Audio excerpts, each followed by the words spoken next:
अस्सलाम वालेकुम मेरे प्यारे बच्चों, नानी आ गई आपके लिए एक और नई कहानी लेकर।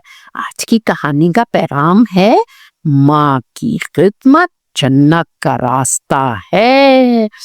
बच्चों, नन्हा फाइक बहुत चुस्त, हंसता मुस्कुराता बच्चा था। वो हर वक्त खेल में मसरूफ रहता, दौड़ता, छलांगे लगाता, कहानियां सुनता, सुनाता, गेंद से खेलता, मगर एक बार वो हमेशा भूल जाता था अपनी अम्मी की खिदमत। अम्मी सुबह से रात तक काम करती, नाश्ता बनाना, कपड़े धोना, सफाई करना, फाइक को पढ़ाना, दादा अब्बू को दवा देनी, और फाइक बस खेलता ही रहता।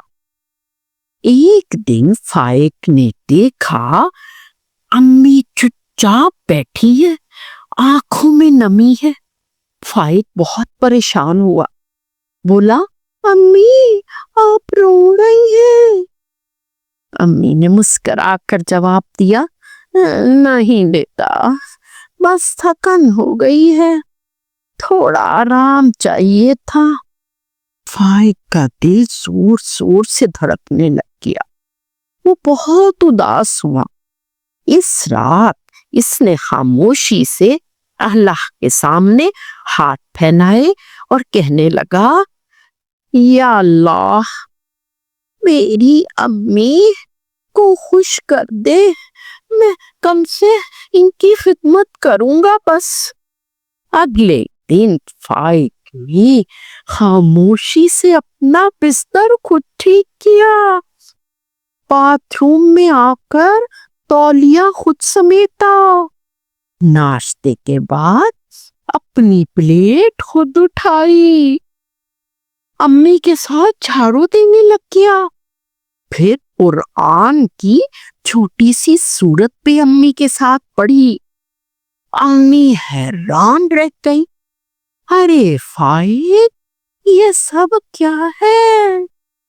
फाइक ने मुस्कुरा कर कहा, अम्मी, मेरी प्यारी अम्मी, मेरी सबसे अच्छी दोस्त है आप, आपको आराम देना मेरा फर्ज है। अम्मी के आंखों में खुशी के आंसू झलक पड़े।